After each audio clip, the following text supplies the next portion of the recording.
cover this Pooh Shiesty stuff, guys. For those of you that don't know who Pooh Shiesty is, okay? Pooh Shiesty is a rapper. He came out with the hit single, Back in Blood. And I'm going to play a snippet of it for you guys, even though we're on YouTube, because I do think it's important that you guys understand who we're talking about and the significance. Warning, you know, viewer discretion is advised. We're about to play some Primate music. All right? I warned y'all, nigga.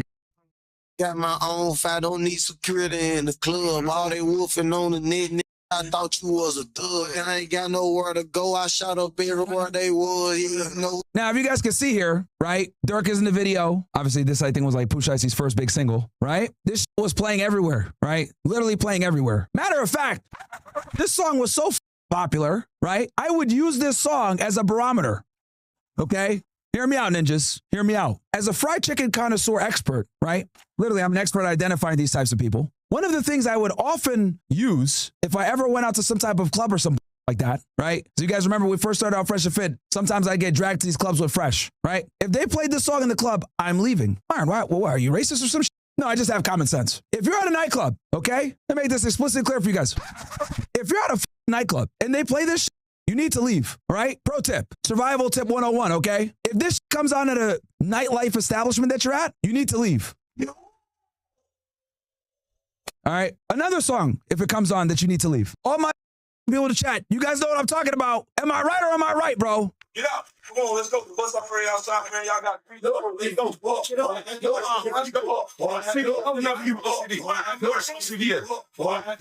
Y'all get out of here. All right, to all my people, all the whites and the Hispanics, bro, if this comes on at the club, you need to turn into Goku. You gotta leave, all right? This is the Dim Do Nuffin anthem right here. This is the Dim Do Nuffin anthem, bro. I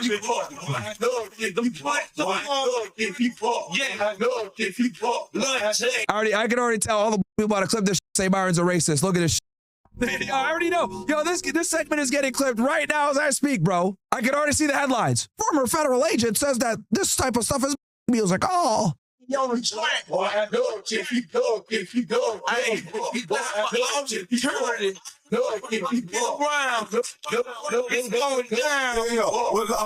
so I'm holding on your damn street, stopping, jumping, bumping, happy car coffee in this damn thing, throwing up balls up at these songs, screaming at the from they knows, but all right, I think we heard enough. But yeah, if this comes on at the nightclub, you leave. Okay, and there's many different songs like this, but this is your cue that you need to leave. Yeah, somebody said in the chat said gang fight time. Yes, yes, yes, sir, yes, sir. I don't know who said it, but that's 100% true, bro. This is literally gang fight music time. You need to leave, all right? You need to leave. Anyway, so going back to Pooh Shiesty. So this was a smash hit right here, right? You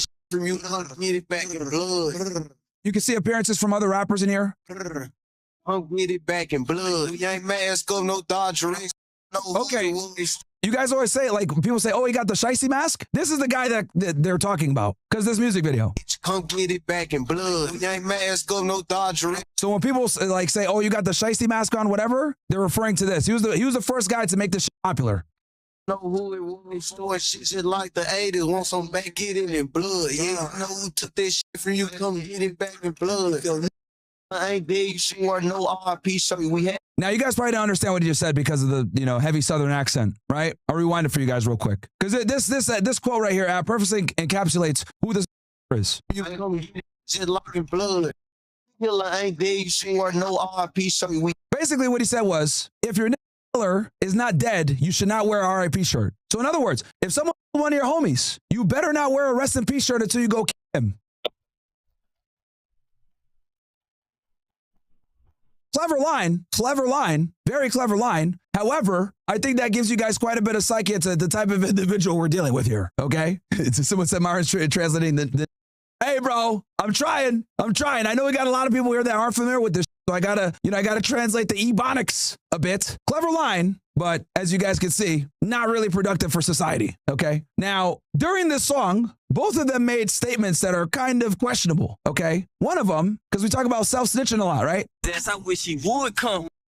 V-Roy pop up at that COVID, that new Glock, I wish he would run. V-Roy's talking about King Von. That's playing. And this song came out, guys. They filmed this before King Von was, if I'm not mistaken. Because I think King Von died in November of 2020. This video got dropped in January of 2021. Bitch, I'm really ice. Really ice. his ass. I wish he would come. Pussy. Back to your hood, huh? That's with that switch. I All right, here. Get it back in blood. killed your man. You keep on talking, better get that shit in blood. You my shorty, them a dubbed, and they gon' walk inside us. Okay, give my people a dub and they're gonna walk inside this club. Now these lyrics hit differently when you know that this dude actually paid for a murder hire. Like what? It's one thing to say this, but then you fast forward like 3 years and you find out that Dirk is in jail for literally for hire, bro. Okay, so let me translate the name for you guys again. So, You better get that shit in blood. You my shorty, them a dubbed, and they gon' walk inside get my shorting them a dub and then they're gonna walk inside this club. this club. Hit his little ass with that switch. I bet that It is little that switch. I bet that switch will switch up his nerve. A switch, guys, is a modification that you can put on a Glock that makes it shoot automatically. Completely illegal. Completely illegal, by the way. Now, the reason why he's referring to this because Chicago has a very serious gun problem, as I'm sure many of you are aware of, with switches. switch up his nerves. The odds inside my city, little bro, put them in the mud. He said, inside my city, my little bro put them in the mud. In other words, members from his gang, OTF, only the family, put people of a rival gang under the dirt, aka You can't come back to your hood, huh? you can't come back to your hood, huh? No. He was dissing on my cousin, now his all in that wood, huh? He was dissing on my cousin, now his ass all in that wood, huh? That's a real lyric, actually. That's a real lyric referring to a real murder on an individual that was making fun of one of his homies that got killed. Someone in the chat, if one of you guys could tell me who he's referring to exactly. I know some of you guys are like Chirac-ology guys. He's specifically talking about a person. I just can't remember the fucking person's name. Yeah, Newski's who died. But who was he referring to that they put him in the wood? No. It's not FBG Duck, bro. No, somebody else. It's not Duck. Remember, the guys, this came out before Duck was. He's referring to somebody else. I think the dude was like in a wheelchair. Okay, this might be. Okay, poll time in the chat. Do you guys want me to explain the lore here? Do you guys want me to explain the Chicago lore here? Give me a 1 if you guys want. Oh, if you do. Give me a 2 if you guys don't. If you guys do, give me a 1. I'll go into a little bit deeper. Give me a 2 if you guys don't want it. And then we'll go right into the Pooh Shiesty complaint. Yes, Crump, who's he's talking about. Thank you. Yes, that's the guy. Crump is who he's talking about. Thank you, chat. Yes, Crump. Daniel says Myron has to explain the name. No, bro. I know. But hey, bro, I like doing different chat. I don't like to talk about the same every day, and I'm sure you guys don't either. So whenever we get a topic like this, obviously some chat are going to cry and complain, but people forget that like this is what I was doing before we started the debrief. Literally, I would do breakdowns like this because despite the fact that these guys are degenerates, it's actually fascinating studying this stuff. How much of a role that drill music plays in criminal activity in the United States. It's actually crazy. Let's get into this. This is what I'm going to do, guys. I'm going to give you guys an overview, okay, of what's going on here, okay? Now, I know I'm going to have some Chirac researchers saying, Myron, you're missing so much. That's not the purpose of what I'm going to explain today. What I'm going to explain is the overall gist of everything, give them a summary so they have a working knowledge of who the gangs are, why they hate each other, and kind of how we, have been seeing this back and forth fighting, okay? So let's get into it. So it all starts with a 15-year-old guy named Shondell Tuka Gregory, okay? He was a 15-year-old Chicago youth murdered back in 2011, whose name became widely referenced in Chicago drill music, particularly by rival gangs, okay? This gang, this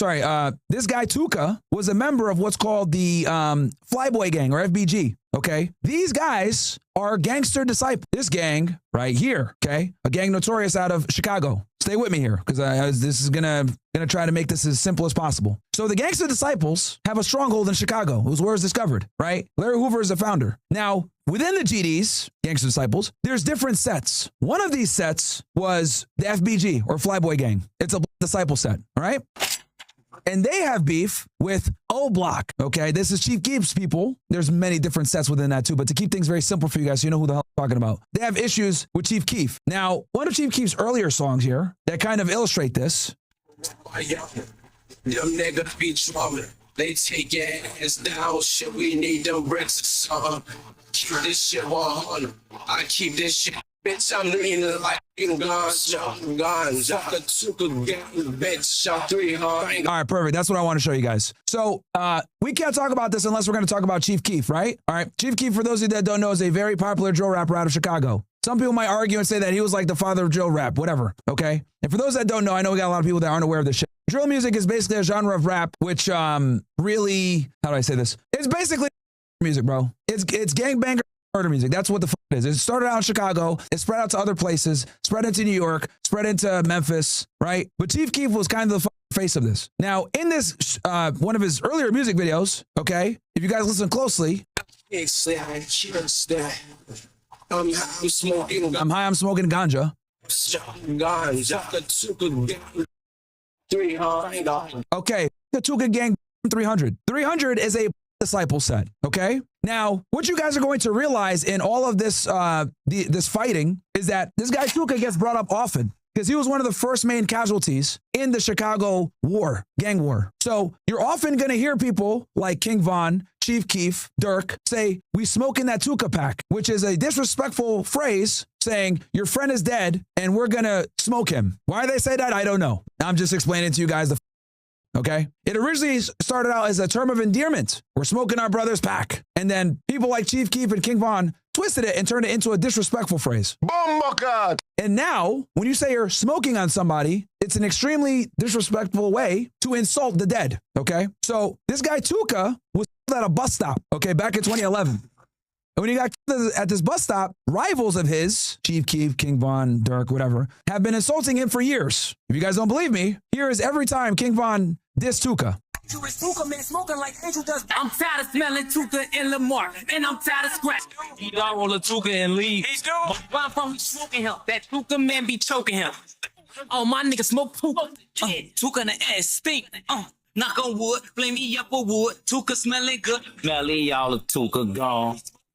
Don't go first, babe. I don't smoke it Tuka, I'm telling all the drops. Gotta smoke on Tuka, gotta smoke Zico. A lot of my niggas smoke Tuka, but my niggas still smoke scrap.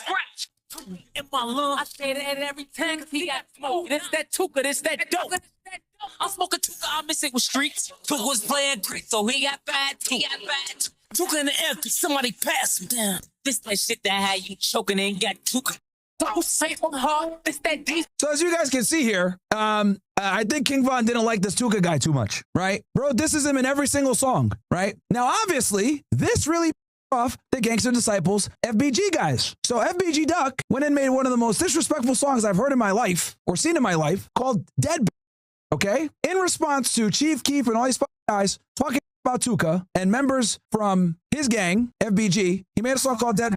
Also, another one of Tuka's friends and FBG Duck's friends is a guy named Whiskey. All right, let me put pictures here, bro. Because again, I'm gonna assume you guys don't know who the I'm talking about, so I'm just gonna show you pictures of all these.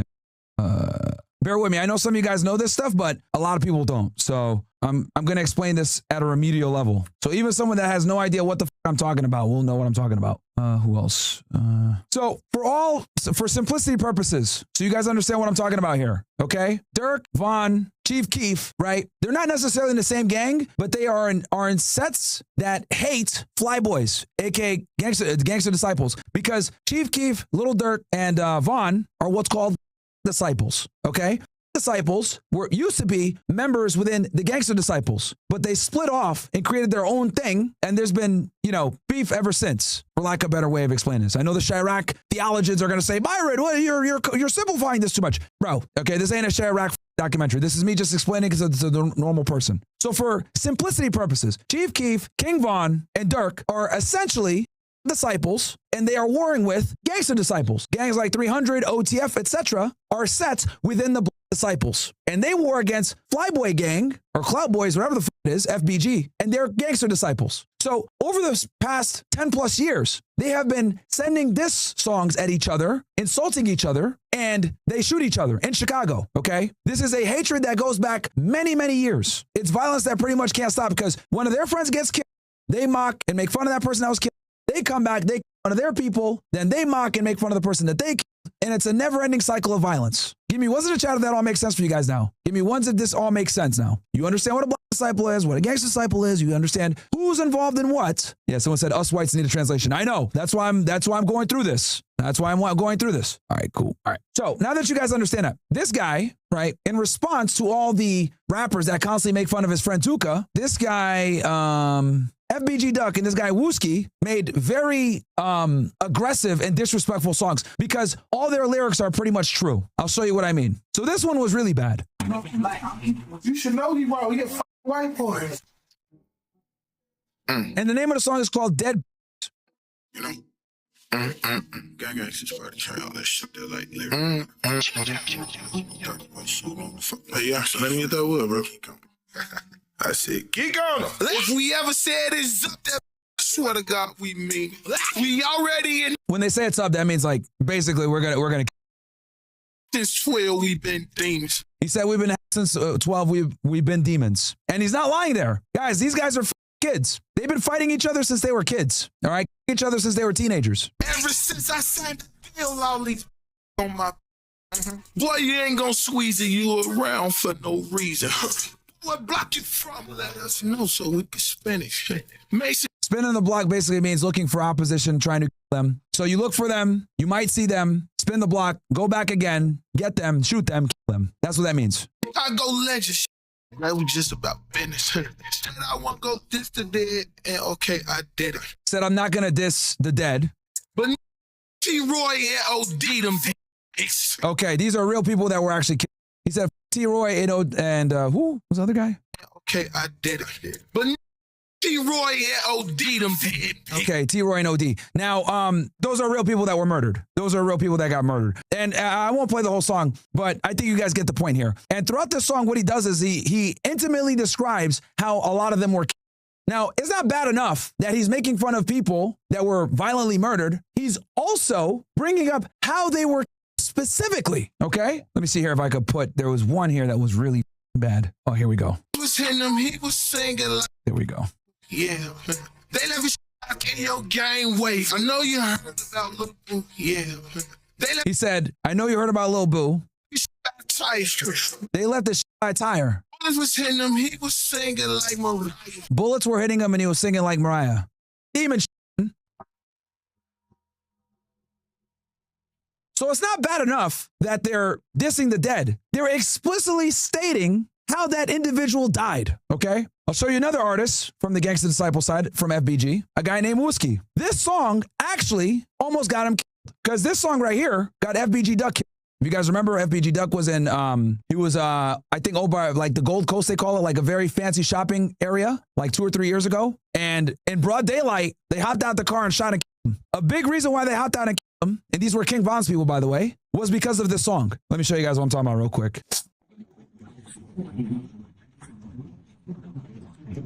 Okay, so let me see if I can enlarge this for you guys. So this is a very affluent shopping area in Chicago.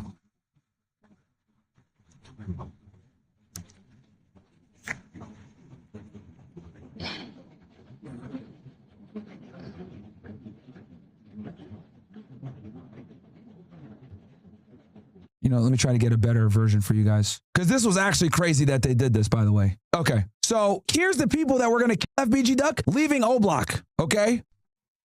So they basically figured out where he was, and they hightailed it to go find him. You know, the feds use this in their RICO case against OTF, right? Look, bro, look at this.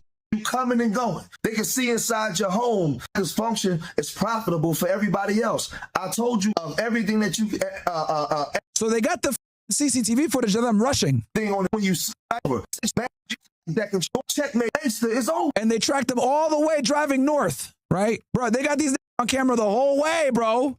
Like the whole way. Old Block to Gold Coast, Chicago. Maybe I could click it. Because they killed them at the Gold Coast. Trying to get a map. All right, the driving distance from O Block to the Gold Coast neighborhood is approximately 11 miles with a typical travel time of 23 minutes, right? So here it is, I think. Is this the route? I think you guys get the idea. How? Yo. All right, a Louisiana nonprofit is helping law enforcement. The organization Gangster over and we got a former New Orleans police here for saying yes. I'm Fox 32 Chicago. It's down in we already got back to the house. I don't think I can in your music and old gangster. So video help this video. Need you community that they are okay. Okay, let's see this one. Some viewers may. Okay, so here's the place where Duck was, right?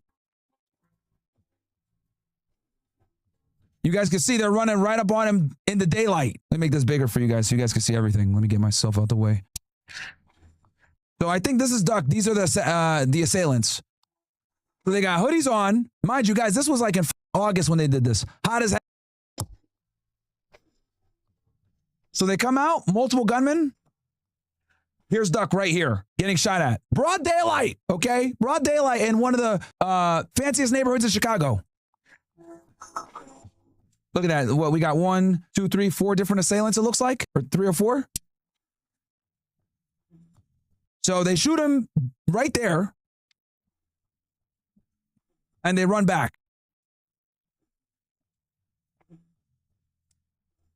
Here's Duck right here, obviously bleeding out. And I'm sorry that it's so blurry, guys, the CCTV footage. But this is basically what the feds used to indict all the members of O Block that killed FBG Duck. But it's important that you guys understand that they killed him because of this song. This song was pretty much what got him killed. Because of the insane level of disrespect to the dead in it. Because the people that he was insulting were the friends of the people that killed him. Does that make sense? The people that killed him were angry that he disrespected the dead in this song. So they went looking for him. Because let's be honest, to jump in cars and drive all the way 11 miles north to a really high-end neighborhood to shoot and kill someone in broad daylight, that's kind of crazy. But you're only going to do like that if there's a real deep-seated hatred, okay? So also, this song got FBG Duck. And then this guy, Wooski, I'll quickly show you this.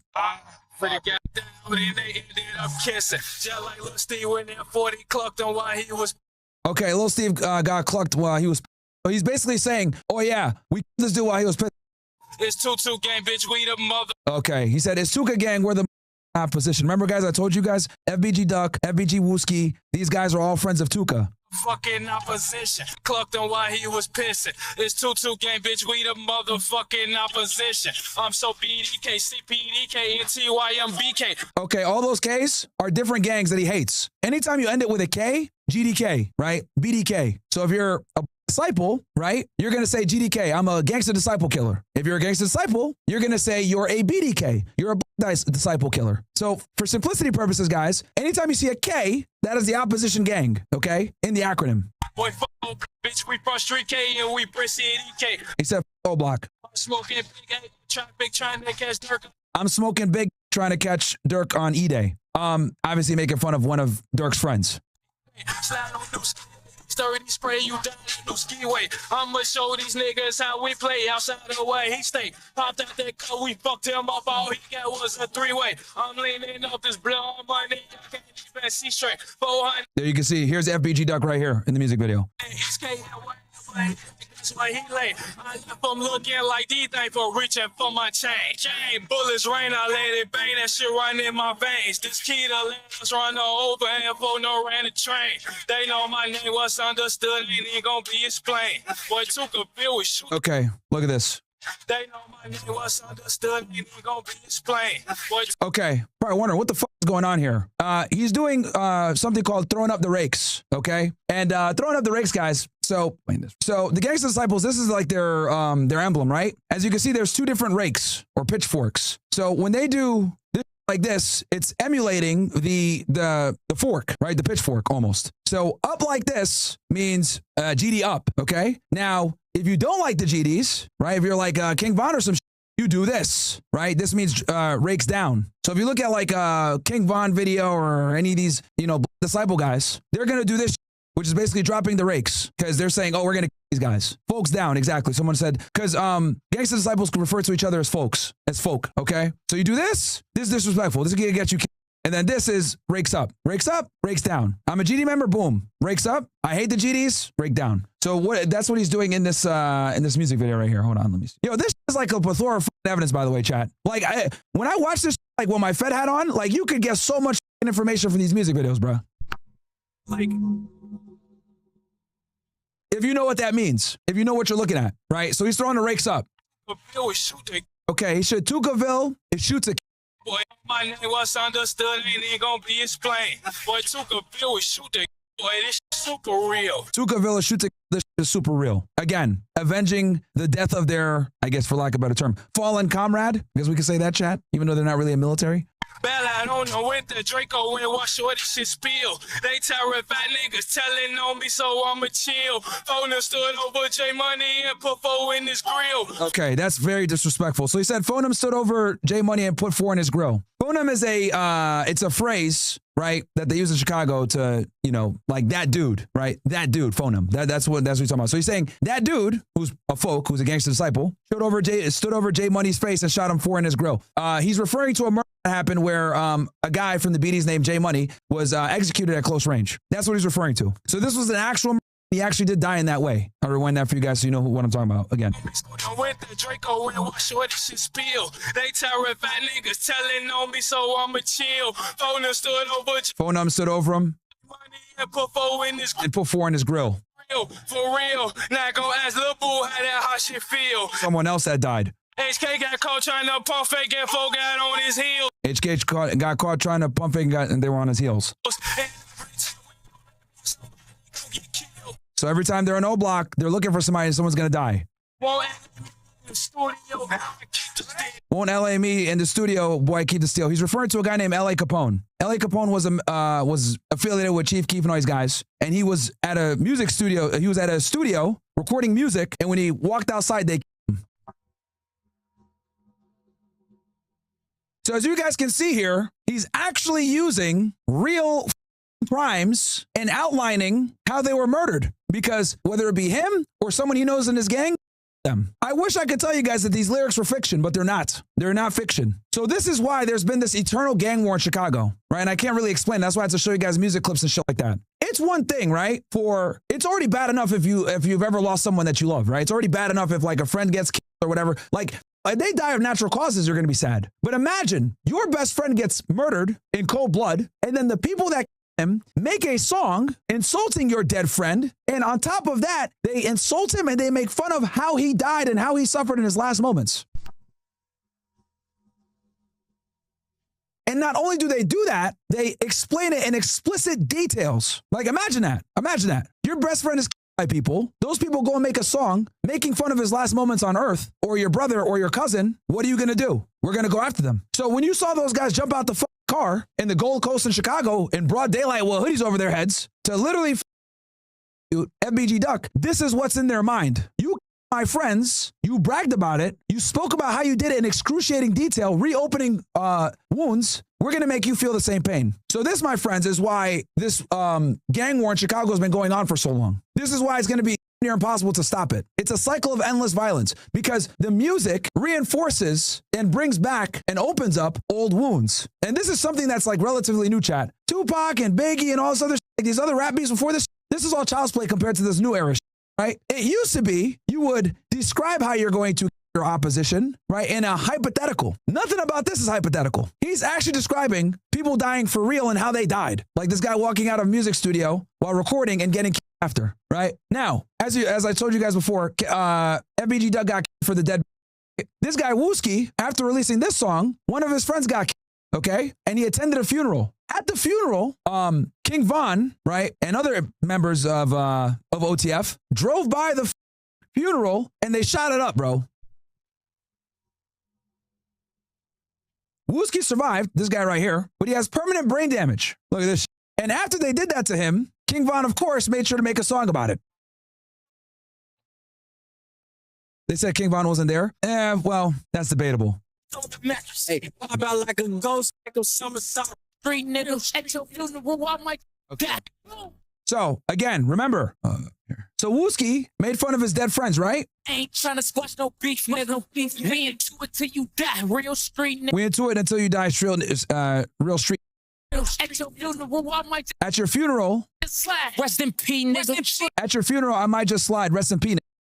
Everybody that's outside, Wooski feel. Shoot everybody that's outside. Bet Wooski feel this one. Here, let me play it one time without interruption, so you guys hear it in full. Then I'll kind of go through it again. Trying to squash no beef, nigga. No beef. We into it till you die. Real street nigga. At your funeral, I might just slide. Rest in peace, nigga.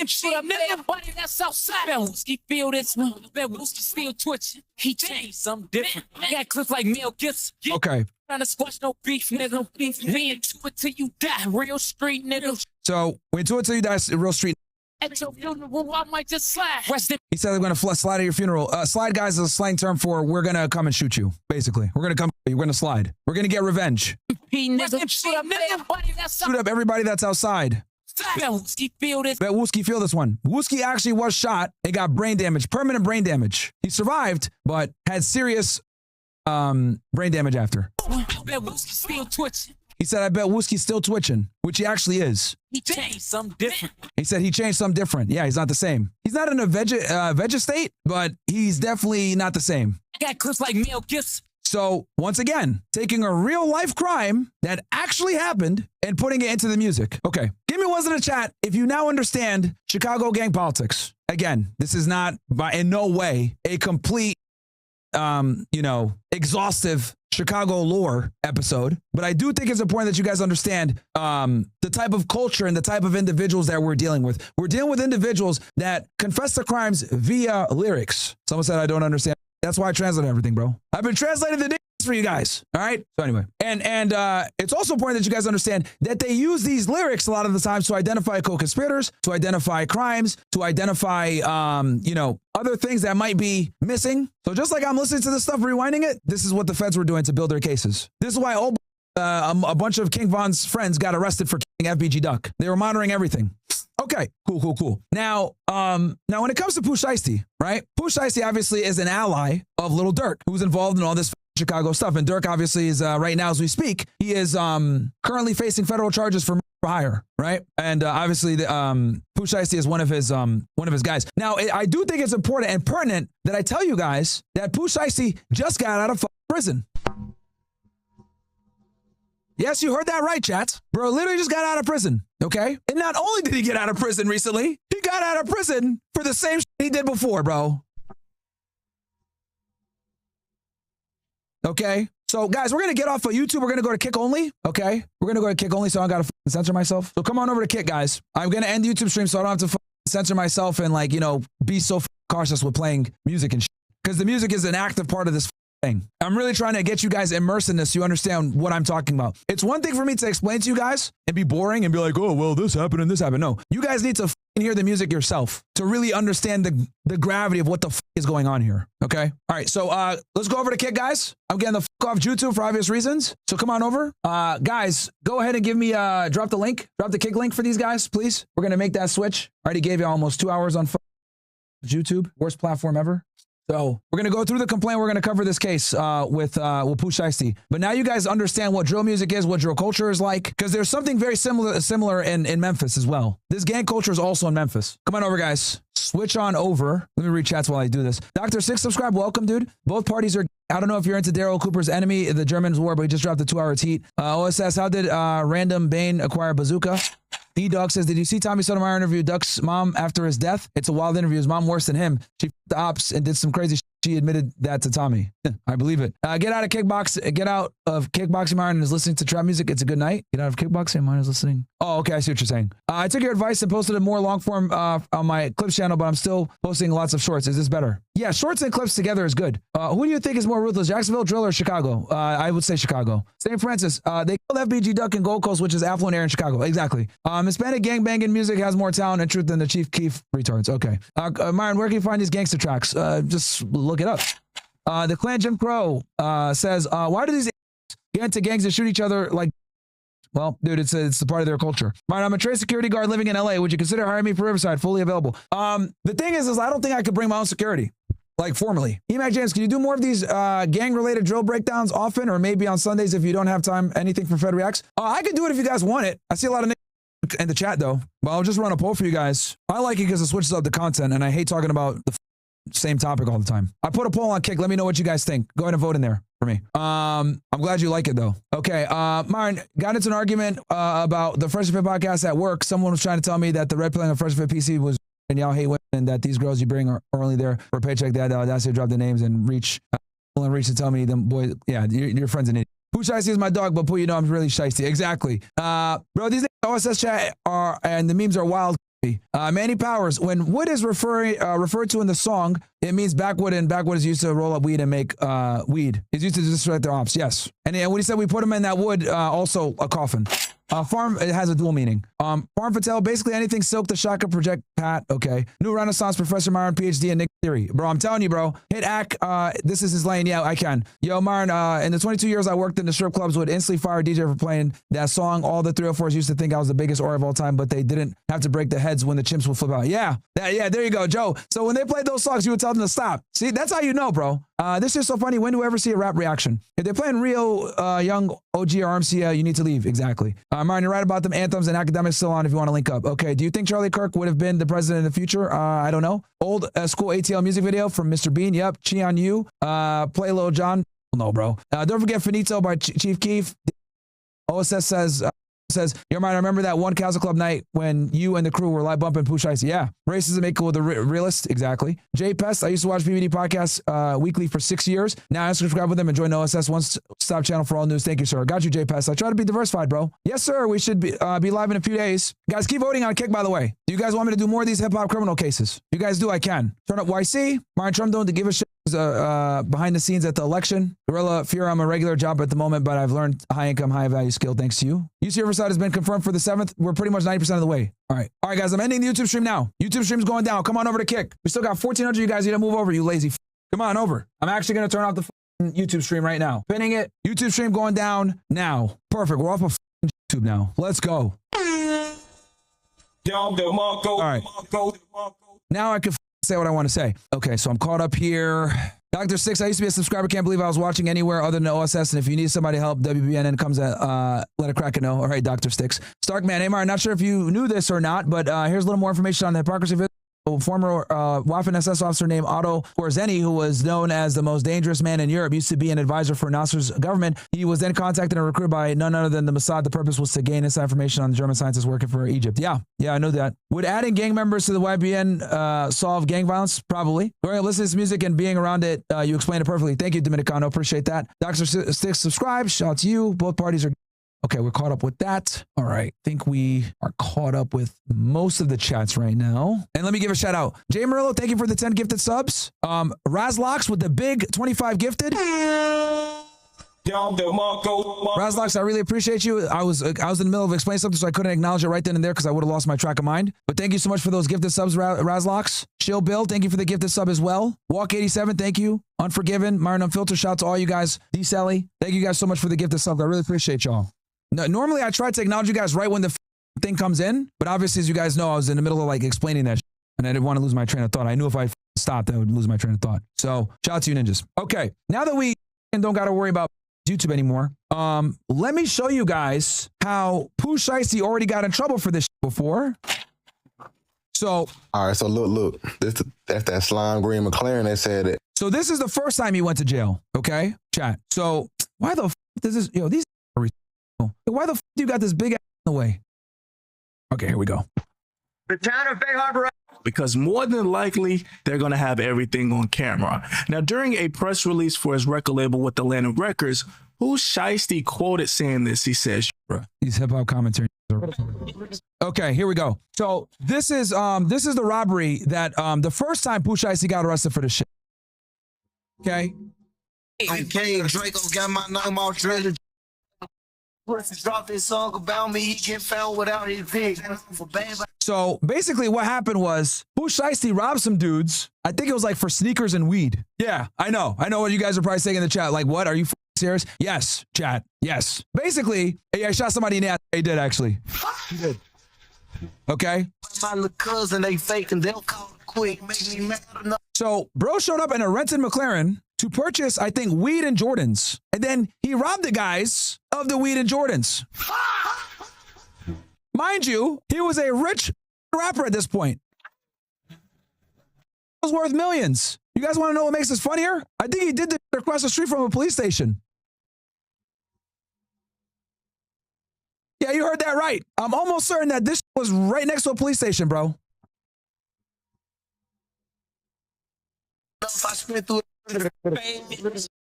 hey, Draco got my name all treasure check forever, bitch. This guy gets shot in the ass right here.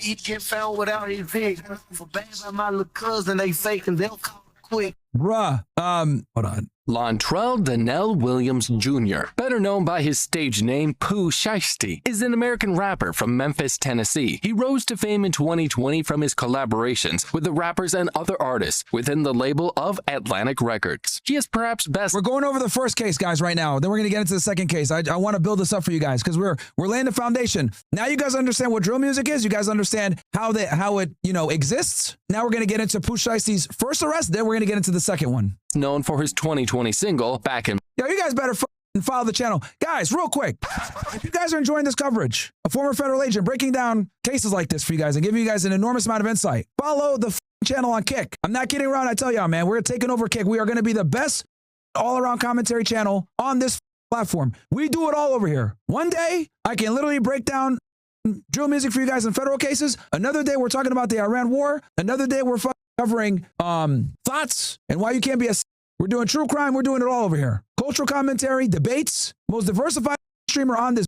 So make sure to follow the channel if you guys like the content because this is where I'm going to be streaming Kick. Anyway, let's get back to it. In Blood, featuring rapper Lil Durk. His stage name was given by his late brother, and it comes from his childhood nickname, Mr. Pooh, and the name Shiesty referring to his lifestyle. Pooh. Kind of funny. Shiesty is kind of like a derogative term for Jew. Okay? The whole term like Shylock, like a Jew clone. So bro named himself after the Mordecai name. Has quite the criminal record as of now. What has he done? Thanks making backs and Nick. Is Pooh Shiesty charged with shooting and robbery. But before we get into the video, don't forget to leave a like and subscribe to the channel with the notification to be notified with no criminal history other than the Bay Harbor shooting. Unless you take misdemeanors into account, it is a shame that such a successful rapper has possibly thrown it all away. Bay Harbor Islands double shooting. Back in October. Yeah, this was down here in Florida. Yeah, I remember now. Yep. October, rapper Pooh Shiesty, one of Gucci Mane's artists, was arrested. Now, Gucci Mane, this is going to be a big part of what we talk about here. Pooh Shiesty was signed to Gucci Mane. For those of you that don't know who Gucci Mane is a very respected rapper in the industry. He's been around forever. But here he is. So keep that in the back of your mind, that he is signed to Gucci Mane's record label, because it's going to be extremely pertinent when I go into the second arrest. So just keep that in mind. Let's get back to it, though. Where were we? Get some of this real shit out the way. Damn, we went over a lot, nigga. In connection with a shooting in Bay Harbor Islands that left 2 men hospitalized. The charges include discharging a firearm during a violent crime and robbery under a law regulating commerce. But yeah, I think it was the Hobbs Act or whatever, because the FBI ended up getting him for that arrest as well. The twist to the story is that the rapper got himself arrested after showing off his wealth on social media before the robbery and shootout. So yeah, one of the things that they did was he actually... This is so... Bro, let me show you guys something. This is actually one of the things that they used against him. Oh, seconds. Okay, you know, let me just go on Pacer and get it for you guys. I think it's Southern District of Florida. Boom. No, that's not what it is. All right, so here we go. This is how you find a case, guys. You go on Pacer, right? You find the district that it's in. I know his name is Williams, Lontrell, the most name ever. Run query. Here he is, defendant. Click this one. This is the criminal complaint one. Let's do this one. This is probably going to be the CR. Yeah, okay. So quick pro tip, guys. When it has a CR here, that means he's been indicted, okay? When it has an MJ, it means they're arrested by a criminal complaint, okay? So they basically it's both the same case, but always go with the CR because that's going to have the full docket. So I click this. I go to docket report, run report. Boom. Here we go. Lontrell D. Williams, right? This is what he was getting charged with. A couple of them were dismissed because he took a plea deal. But basically, conspiracy to commit Hobbs Act robbery, discharging a firearm and furtherance of a crime of violence, right? So let's pull up the first criminal complaint here. Boom. This was back in 2021, right? As you guys can see, FBI TFO did this case. Okay. Let's see if they got the picture. They don't have the picture here? Okay. On October 9, 2020, approximately 1:50 p.m., 3 males later identified as Williams, Brown, and DeRosa arrived at the Landon Hotel located at 97 East Bay Harbor Drive in Bay Harbor Islands, Florida. Williams was driving a green McLaren with Brown in the passenger seat. DeRosa was driving a Mercedes Maybach. Williams had arranged to meet the victims at that location to purchase a pair of high-end athletic sneakers and marijuana. Yep. Bro, my memory's impeccable. Let's go. Yeah, so the deal was for Jordans and weed. Williams, Pooh Shiesty, had rented the McLaren from victim 1 and was hoping to negotiate an extension of his vehicle rental part as a part of the transaction. Oh, yes. Okay. So basically, he rented the McLaren from the victim, and he was also trying to do a deal for weed and Jordans from the guy. So during the transaction, William and Brown brandished firearms and shot both victims. Specifically, Brown shot victim 1 in the hip and William shot victim 2 in the buttocks. The victims then drove to MD Urgent Care for medical assistance and were later transported to Aventura Hospital for further treatment. As part of this investigation, law enforcement reviewed surveillance footage, which you guys have right here. Oh no, where the McLaren. Right, this is the footage they're talking about, which depicts Williams arriving in the hotel in the green McLaren with Brown in the passenger and Duress arriving in a black Maybach. So these were his co-conspirators. Oh, here's another thing. The surveillance video captured a Louis Vuitton bag falling out of the driver's seat of the McLaren as Williams drove away after the shooting. Law enforcement recovered the bag, which contained $40,000 in U.S. currency. Williams' publicly available Instagram account named Pooh Shiesty contains photographs that depict him displaying several long rifles and a plethora of $100 bills days before the robbery. One of the $100 bills from the picture displayed the full serial number of the bill, which was LB7 blah, blah, blah. Law enforcement recovered a $100 bill with the same serial number from the Louis Vuitton bag. Bruh. Williams' Instagram account also contains tagged photographs where he is depicting posting with a green McLaren like the one from the video surveillance. For those of you that don't know what the just transpired here, Pooh Shiesty was in Miami, Florida, probably here on vacation or doing a show. While he was here, he rented a McLaren. The person he rented the McLaren from also sells Jordans and weed. So Pooh Shiesty met with the guy. I guess there was some type of disagreement or some altercation, and Pooh Shiesty shot the guy, okay? And as he drove away in the rented car, by the way, from the victim, which is he dropped a Louis Vuitton bag that had $40,000 that was left at the crime scene. That insult to injury. The feds recovered the bag. They went through all the money. They then looked at Pooh Shiesty's Instagram. Pooh Shiesty took a high-quality picture of himself flashing the money. That allowed the feds to zoom in on the $100 bills, and one of the $100 bills in the Instagram photo matched one of the $100 bills found at the crime scene. Yes, you heard that right. A multimillionaire rapper robbed the guy that rented him a vehicle for some Jordans and weed and left the money that he was presumably going to use to purchase said weed and Jordans at the crime scene while he rushed out of there. The feds seized the money, looked at all the serial numbers of the currency, and were able to match one of the $100 bills to one of his Instagram posts. Social media isn't always a good place to show off, and the rapper found that out the hard way, according to news sources. While the feds did have some evidence related to the shootout and robbery, there was no way to trace it back to the source. According to reports, Pooh Shiesty and his entourage had arranged to buy some substance and high-end athletic sneakers. The sellers were supposed to meet at the Landon Hotel in Bay Harbor Island. However, it would seem that the exchange ended on a bad note, as guns were drawn and fired at the men who came to sell the goods. During the shootout and chaos, a Louis Vuitton bag was left behind at the scene. The case would have taken a long time if not for the pictures that Pooh Shiesty himself had posted on Instagram back in October of 2020. In one of the pictures, several rifles and $100 bills could be seen, and after analyzing the bills, they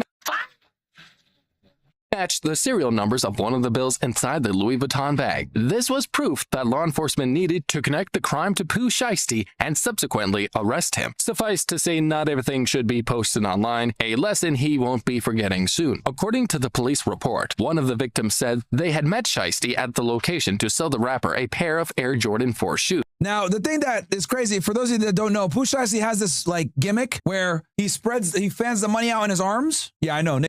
He's known for doing this. So he'll fan the money out in his arm. He'll flex it like this. So the feds use that against him. It's one of the things he's known for. He's known for the Shiesty mask, and he's known for fanning out money on his arm. And that got that put in jail. He went from fanning money on his arms for Instagram to going to prison. FBI, open up! Bruh, yo, you can't make this up, chat. You literally cannot make this up, dude. The second victim said he met with the rapper to sell him some weed and receive a payment for a lime green McLaren they had rented to him, the police report said. One of the victims said he was speaking with the rapper in his car when two men got out of another vehicle and approached the car with guns. Shiesty told the alleged victim to get out of the car before shooting him in the butt. The second alleged victim said he heard 2 shots and fell to the ground. Shiesty was arrested. Yo, hey, get out the car. Get out the car. I'm gonna shoot your in the ass.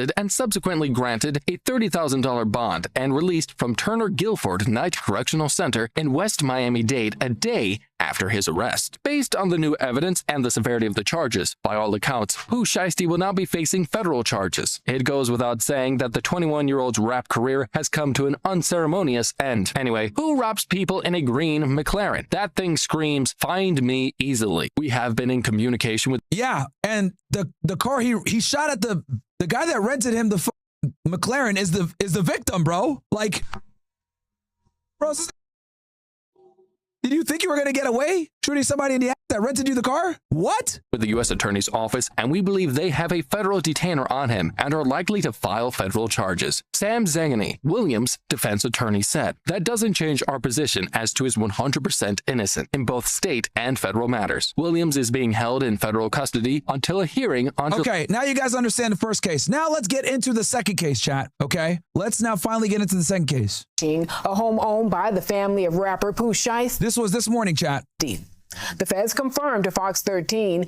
they executed a federal search and arrest warrant. Neighbors reporting hearing flashbangs as agents entered the home early this morning. And our crew saw them carrying boxes out of the home as well. Oh, and to make things funnier, Pooh Shiesty was on probation, bro. Because he just got out of prison. Oh, and this happened over the past several hours. Fox 13's Jeremy Pierre has the latest details from Cordova. We're going to check in with him. We're still working to learn the specifics in this house raid that took place here at this home in...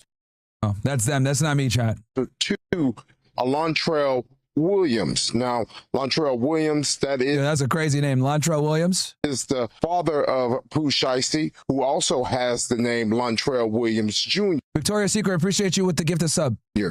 Now, as for the specifics into this investigation, we're still working that out. We have learned that...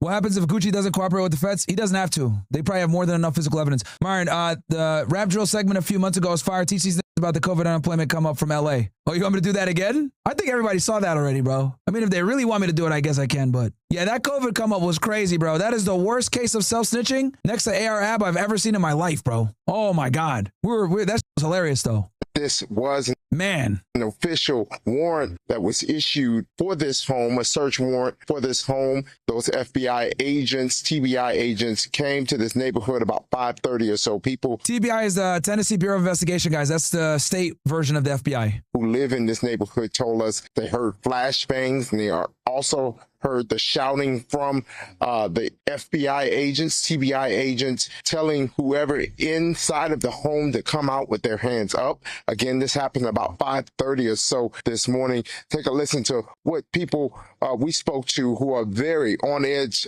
this morning after what happened early this morning, waking them up. Heard these couple of loud booms, so I came outside and, I heard them say, come out with your hands up. We've got a warrant.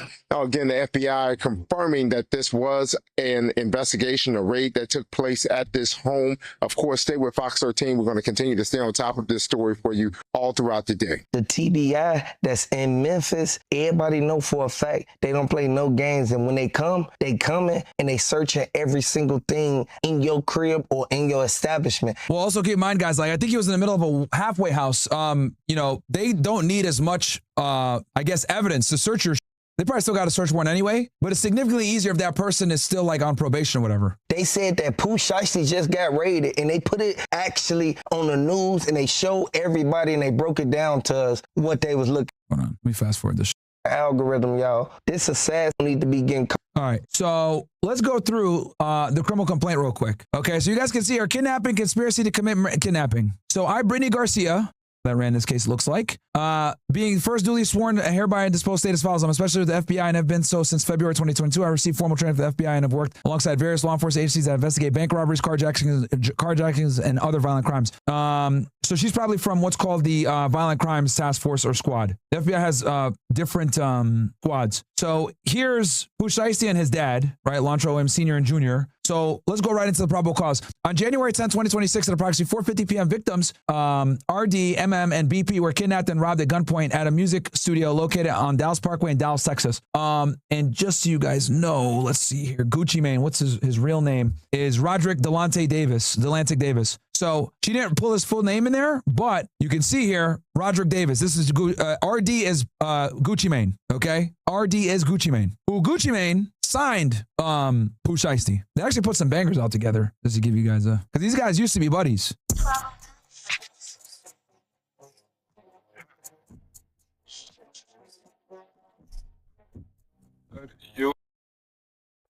From crime, said it was all good, but I was lying. Stood on my 10 and I did my time. I done seen all these switch sides. I know what's up with these guys. They hate in disguise. Now, Gucci Mane is no stranger to law enforcement. He actually spent he spends a lot of money. He spent a lot of time in jail himself. Gucci Mane was wild like 10 years ago. Back in like 2008 to like 2015, bro, this was reckless. He was on some crazy shit. Obviously, he's matured quite a bit, runs a record label, got in the gym, stopped doing like as much drugs. But Gucci Mane was reckless like 10 years ago. For those of you that are older and remember, multiple time felon. Runs at an all-time high. Just by the watches I buy and the just that I fly like I'm stuck in the sky. I came over robbed and starved in some Valley apartments, caught the motto with some pennies. Handle my business, I swear that I hustle relentless, bipolar from all of the killings. Dope I was with. You can see Pooh right there. My tried to whip me, she gave me a 50 for Christmas, I flipped it. Still can't forget it. When my brother closed, I couldn't fit it. We still got evicted. I was so raggedy, it was embarrassing. It was impairing. I'm blaming my parents. Rode the McLeans before the McLaren. I had them staring all down Main the terrace. Did it myself. Ain't no blemish on my rep. You can come see for yourself. Watch where you step. Mumbling under your breath. And you guys see here, he's wearing this chain 1017. That is his record label. So he had signed Pooh Shiesty to that record label. I hold a grudge to the death. Come by myself. This is all going to be very relevant here for you guys in a second, so you understand. I don't need nobody help. I blaze you up like himself. Shoot to the imp. I shoot 100 like Vic. You keep a 30 like Steph. You better do. Let's go. Okay, I think you guys understand now. And then fast forward. I'm high, just by the white polo. From them days I was stuck in the crew. I had somewhere to sleep, but I didn't have a bed. Jumped off the porch, I was going for shit. Had to tackle the block just to give me some bread. I was the man of the house. Jumping out the porch, guys, means basically joining the gang life. I had to figure out every time Pops went to the feds. Every time he said I had to figure out every time Pops went to the feds. His dad also is a career-long criminal. And interestingly enough, him and his father got arrested today. Had a 2-5 no clip, I was busting it. I was constantly for one in the head. Now we got choppers with lasers and beams. We 375, 1017. Walk came and got me this shit, no dream. Big shots staying Gucci like Shaq and Kareem. I got up and took it, couldn't wait on. Seeing this shit now, years later, is crazy. Blessed shaking them dogs trying to roll me a 7. They threw the police on me at 11. I been causing hell quick to send you to heaven. Can't wait to walk point you out cause I'm ready. Might rob a rapper right after a session. Give me them. Might rob a rapper right after a session. Well, one thing I will tell you guys is Pooh Shiesty, King Von, Dirk, dudes really live their raps, man. Okay? Like, these guys really live their raps, bro, which is a double-edged sword. Because if you actually do this, it's just a matter of time until our boys FBI, open up! Are gonna pull up, man. Keys in there. All right, so let's go back. So January 10th, blah, blah, blah. So Roderick Davis were kidnapped and robbed at gunpoint at a music studio located on Dallas Parkway. Approximately 1 p.m. January 10th, 2026, the victims flew into Dallas, Texas alongside Gucci Mane's head of security for a scheduled business meeting between Gucci Mane and suspect Williams Jr. That's Pooh Shiesty. Williams Jr. is Pooh Shiesty and RD, a.k.a. Roderick Davis, a.k.a. Gucci Mane. Hold on, chat. There we go. That's better. Since approximately, Pooh Shiesty has been signed to a recording contract for Gucci Mane's label 1017 since approximately 2021.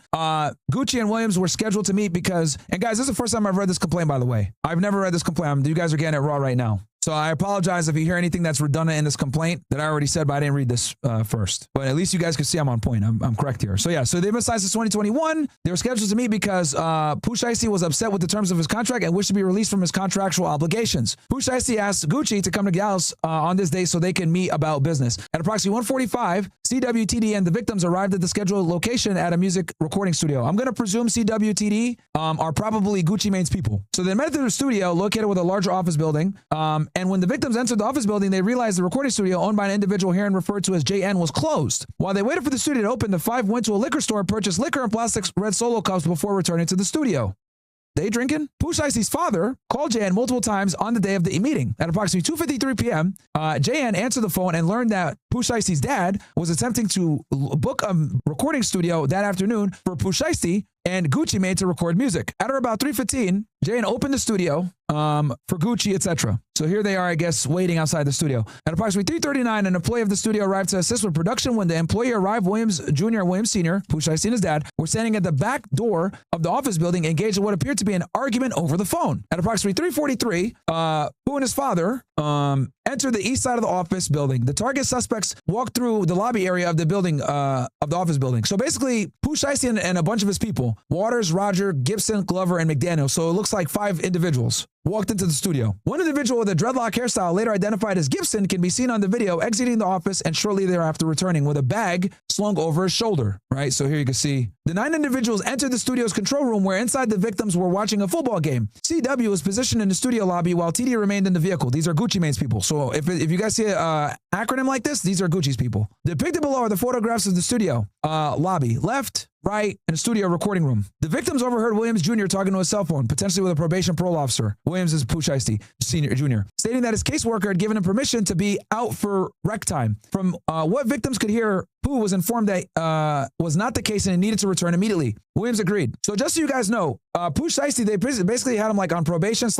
like a halfway house type situation, right? For on like good behavior. So obviously he's got to check in with his PO and everything else to make sure things are good. Now, what ended up happening though is when you're on probation like this, a lot of the times if you need to travel or leave the state, you need to ask your PO for permission to leave, right? Hold on. You need to ask your PO for permission to leave, and typically you'll be able to get a waiver and leave if it's for work. So what Pooh Shiesty probably did was he said, hey, I got to travel for work. This is business, right? So that's what ended up happening. Let's carry on. Williams Jr. was wearing he was wearing an ankle monitor too, by the way.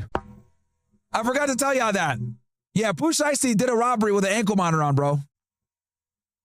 This is So RD told Pooh Shiesty they could reschedule their studio session, but Williams Jr. recorded to speak to Gucci privately in the attached recording room. RD agreed and entered the recording room with Williams. Meanwhile, MM and BP remained in the control room with the 6 other individuals and continued to watch the football game. BP offered to share the liquor they purchased with the target suspects, and at least 2 accepted grabbing the red cups and making a drink. Inside the control room, Pooh Shiesty produced purported contract termination or release paperwork from a bag and told Roderick Davis to sign, aka Gucci. When Gucci declined, Williams became agitated and the pair started to argue. MM and BP could see inside the recording room and initially believed Gucci and Pooh to be discussing business. But as MM saw the conversation intensifying, he texted CW, who was still in the music room's lobby. As the argument inside the recording room ensued, Pooh Shiesty instructed Wright to get his bag. Wright was one of his accomplices. Wright complied, leaving the recording room before returning with a bag. Pooh Shiesty then pulled what appeared to be a AK-style pistol from the bag and pointed at Gucci Mane. Bruh.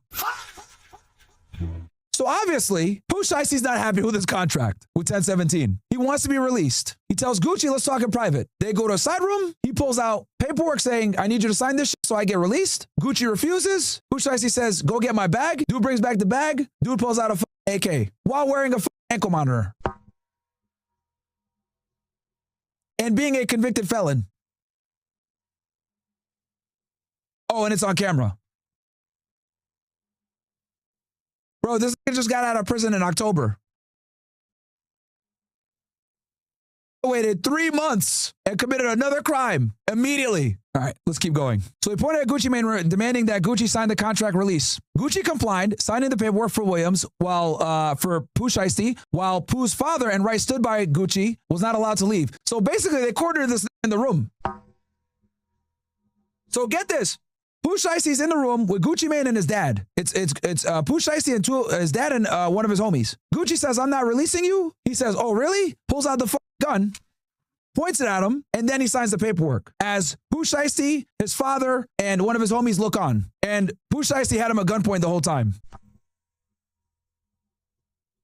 Wright pulled out a cell phone and purported to record Gucci signing the paperwork while being forced to say that he released Pooh from the contract. After the release was signed, Pooh Shiesty took Gucci's wedding ring, watch, earrings, and cash. So Pooh Shiesty's boy recorded him signing the contract.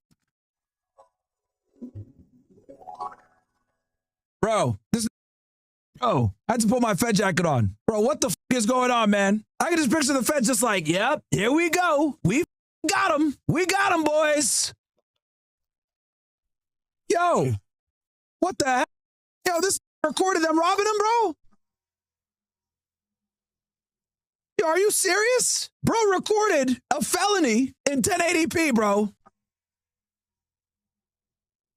Like, are you serious? You're recording a dude signing a contract under duress, and the dude holding a gun is a convicted felon that just got out of prison 3 months before. For those of you that don't know, felons can't have guns, bro. Let alone have a gun and have somebody at gunpoint saying, sign the contract, bro. Yo, Chief Taro with the big 45 gifted. Yo, you can't make this show, chat. Shout out to you, Chief Taro. That's one of my ninjas right there, keeping the country protected. Yo, this is crazy, bro. This is nuts. Bro, I had to put my Ray jacket on for this one, man. For those of you that watch me, this comes out like, I do this like 2 or 3 times a year. But I had to put the jacket on for this one. This is crazy. This is crazy, man. Yo, I think, look, I thought AR Ab was the dumbest rapper of all time, but I think Pooh Shiesty took the cake, bro. That's it, bro. I thought AR Ab was the worst. Nah, man. Nah, bro. This is the worst, man. I think Pooh Shiesty just took it. Okay. So not only did he rob him, bro took his wedding ring, watch, earrings, and cash. After Gucci signed the paperwork, Pooh provided the paperwork to his father and asked if the paperwork was good. Pooh's father said the paperwork needed to be dated. So Pooh then forced Gucci to add a date next to his signature. Yo, what? Yo, could you imagine? Hey, Pops, is this good? You can barely read.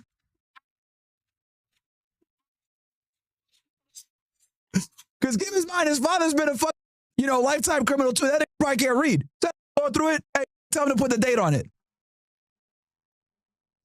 Oh, my bad. Does putting the date on it make it more legit? Got him at gunpoint. Oh yeah, man. Make sure he dates the. What? Oh, we want more evidence for the feds? It's not enough. Yo, it's not enough that y'all recorded this shit. Nah, bro, you gotta date this shit. Come on. Yo, what the is going on? Yo, the dad is like focused on the contract being legit, so it can't be voided. Like, bruh, you're holding him under duress. As many of you guys know, let me just, because I really want you guys to understand the gravity of this stupidity. Yo, if you're getting married, let's say you're getting married, right? And all of a sudden you wake up and you say, yo, I want a prenuptial agreement. You cannot legally go to your fiance and say, yo, I need you to sign this prenuptial agreement the day of the wedding. They're going to look at it as like, that's duress, so it won't count, okay? So you can't even make somebody sign a prenuptial agreement with some type of pressure. Do you imagine the pressure of putting somebody at gunpoint, telling them to sign a contract to get you out, bruh?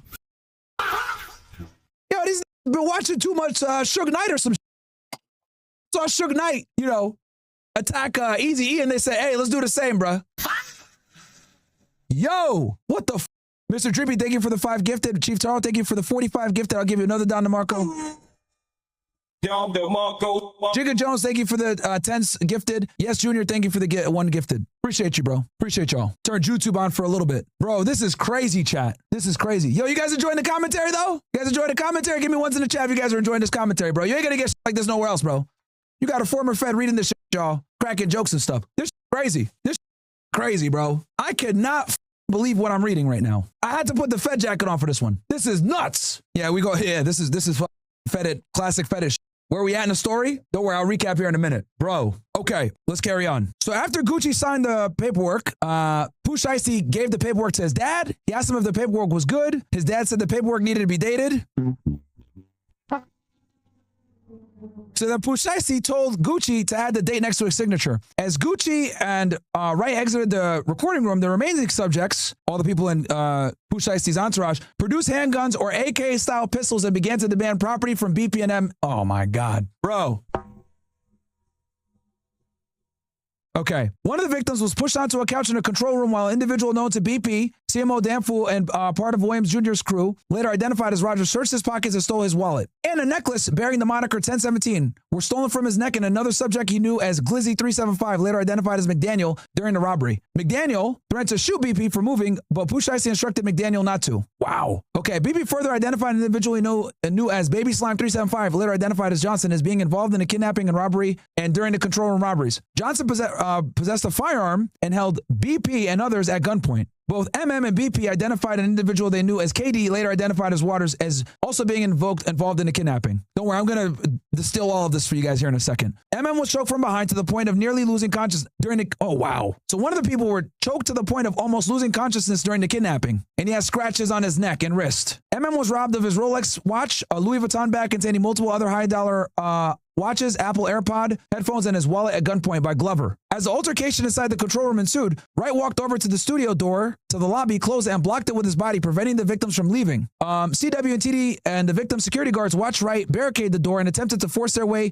into the control room, but were prevented from entering. With handguns drawn, CW and TD managed to partially open the door, but recognized that they were outnumbered by the armed target suspects. All right, so what the f is going on here? Basically, Pooh Shiesty and like 6 of his people went into a music studio to meet Gucci Mane and his people, and Pooh Shiesty wanted to be let out of his contract. For those of you that don't know, he was signed to 1017. It was probably a 360 deal or some shit like that, where Gucci's making money on everything that Pooh Shiesty does. He probably got tired of that shit, to go independent. So he told Gucci to release him. Gucci said no. When he said no, Pooh Shiesty was already prepared. He brought guns, pulls out an AK-style pistol, holds him at gunpoint. His father's there, forced him to sign a contract. While this is going on, the rest of Pooh Shiesty's entourage pull out guns and hold all Gucci's people at gunpoint. And to add insult to injury, somebody in the chat says Gucci Mane. Facts. Like, that's actually funny. Somebody in the chat called this Gucci Mane. That's actually funny, but I digress. So anyway, so Pooh Shiesty tried to get him to sign. He didn't want to sign, pulls out a gun, then he signs. His bonehead friend records the signing under duress, which is illegal in itself. His dad tells him to date the contract, as if that matters. And then all his other homeboys pull out guns and hold the rest of the staff as hostages. And as they're holding them as hostages in the studio, they rob them and take their money as well.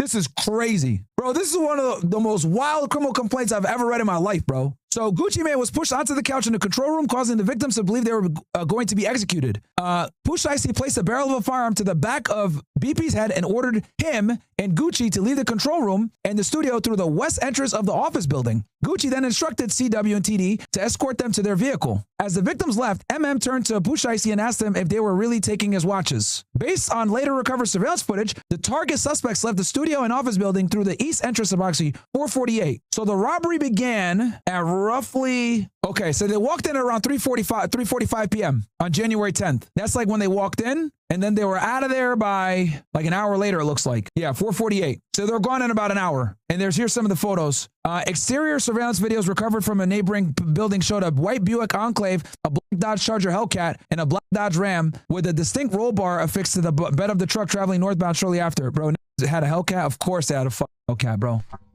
Oh my God. Bro, really had a Hellcat, bro. Yo, how you gonna show up to a robbery with a Hellcat, man? Confirm all the stereotypes. Well.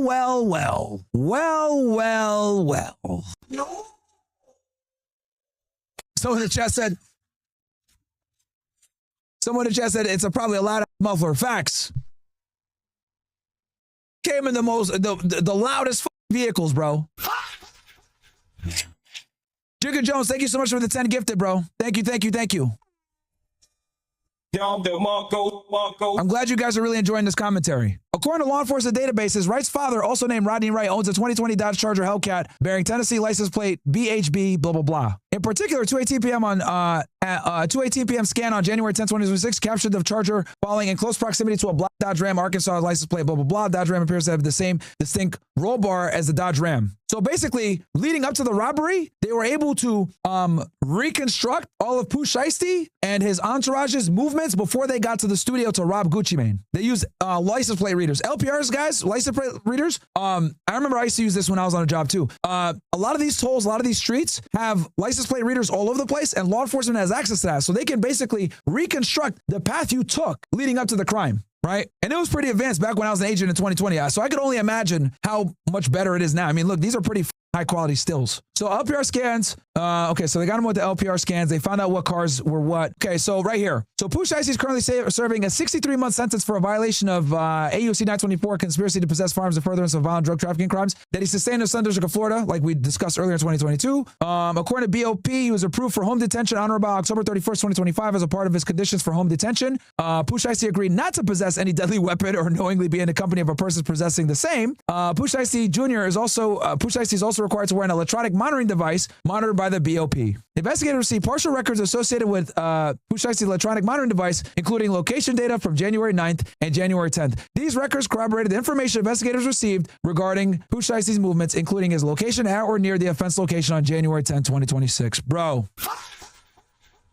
Okay, let's look at this. So back in 2021, Pooh Shiesty rents a McLaren from a dude in South Florida. He meets up with that dude to organize the purchase of Jordans and weed. During the process, during the sale, during the meeting, which is all captured on CCTV, by the way, across the street from a police station, he robs and shoots the individual that rented him the McLaren over a dispute on weed and Jordans. And then he drives away in a bright neon McLaren that he rented from the victim. To add insult to injury, he drops a Louis Vuitton bag with $40,000 in cash. So he clearly had the money to buy the Jordans and the weed. As he's fleeing from the location in the rented vehicle of the victim, who can easily identify him because he's a famous rapper at this point worth millions of dollars, the bag falls. Investigators get to the crime scene and recover the $40,000. As they recover the $40,000, they look at the serial numbers of the currency. One of the serial numbers of the $100 bills matches an Instagram photo on Pooh Shiesty's public profile. Pooh Shiesty took HD photos of himself bragging with money. So HD that the feds were able to zoom in and read the serial numbers clearly. The serial number in the Instagram photo matched the serial number at the crime scene.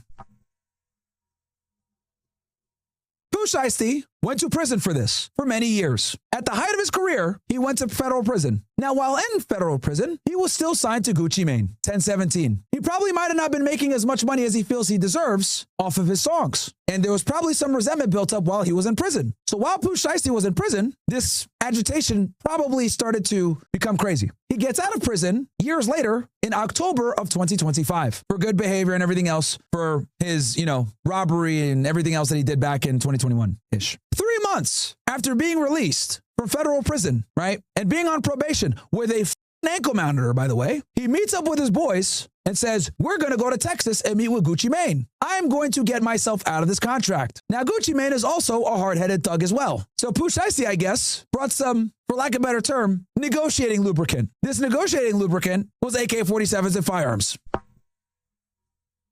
So they organize this meet in Texas, and they arrive on the scene, driving their own personal cars. And while driving their personal cars, to include a Hellcat, yeah, I know, you can't make this up. I wish I was kidding around, but I'm summarizing this shit for you guys. So they go there in their own cars, license plate readers find them all over the place, and they arrange to meet Gucci Mane at a studio. Pooh Shiesty asks Gucci Mane to speak to him privately in a side room. Pooh Shiesty, his father, and one of his friends are in the room talking to Gucci Mane. Pooh Shiesty aggressively tells him, release me from my contract. Gucci Mane says no. Pooh Shiesty says, okay. And he pulls out a AK-47 and points it at Gucci Mane. While this is happening, the guy that gave Pooh Shiesty the gun pulls out a phone and starts recording the crime.